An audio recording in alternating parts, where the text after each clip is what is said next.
Welcome to Amma's Kairusi. Hi, எல்லோரும் எப்படி இருக்கீங்க? கொஞ்சம் கேப் விட்டுட்டு இன்றைக்கி தான் வீடியோ போடுறேன்.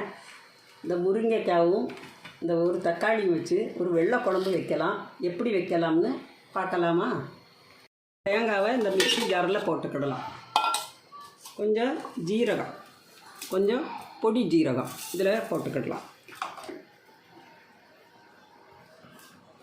ஒரு 4 பல் பூண்டு, கொஞ்சம் வெங்காயம், பொடி வெங்காயம்னாலும் சரி தான், பெரிய வெங்காயம்னாலும் எதுனாலும் போட்டுக்கிடலாம். போட்டு நல்லா பட்டு போல் அரைச்சிக்கணும். ஊற்றி வைக்கலாம். இது காரமுள்ள வத்தல் பொடியாக்கும், கடை மிளகாத்தூள், அதனால் கம்மியாக போடுறேன். தேவையான அளவுக்கு தண்ணி ஊற்றிக்கிடலாம்.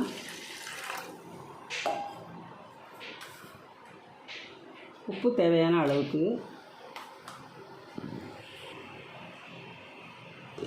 மஞ்சள் பொடி தேவையான அளவுக்கு,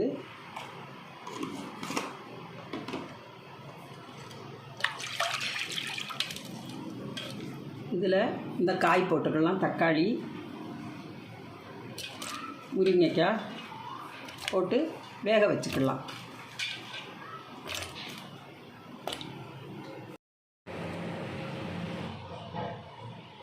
வெங்காயத்தை ஒரு பாத்திரத்தில் போட்டுக்கிடலாம்.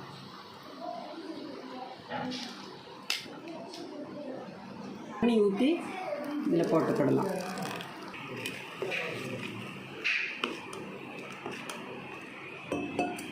கலந்து வச்சுருக்கு. தேவையான அளவுக்கு ஊற்றிக்கிடலாம். கொஞ்சம் புளி போட்டுக்கிடலாம்.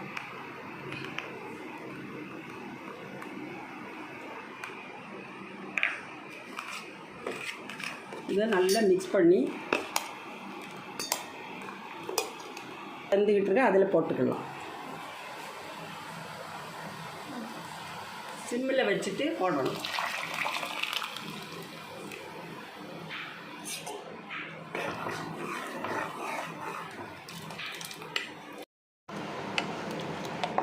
ஊற்ற வேண்டாம், புளிச்சு கிடக்கும். லைட்டாக புளி போதும். தேவையான அளவுக்கு உப்பு போட்டுக்கிடலாம்.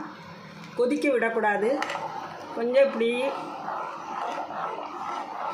கரண்டியை வச்சு இப்படி காட்டி விட்டுட்டு கொஞ்சம் நுரை கூட்டும்போது தாளிச்சிடலாம்.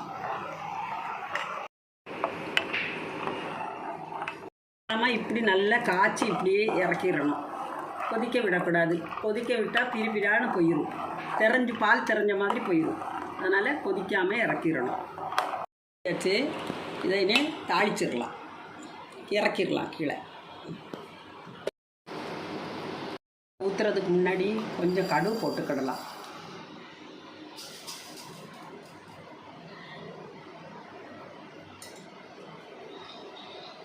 எண்ணெய் ஊற்றிக்கிடலாம்.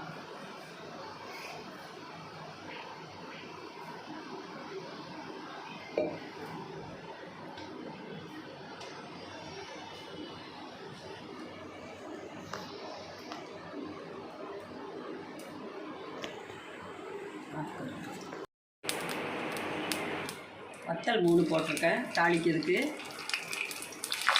கொஞ்சம் கறிவேப்பிலை,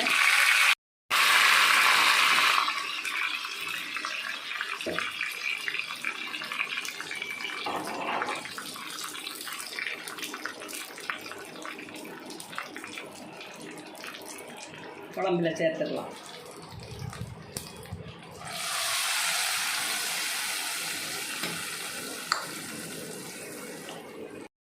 முருங்கைக்காய் வெள்ளை குழம்பு தயாராகிட்டு.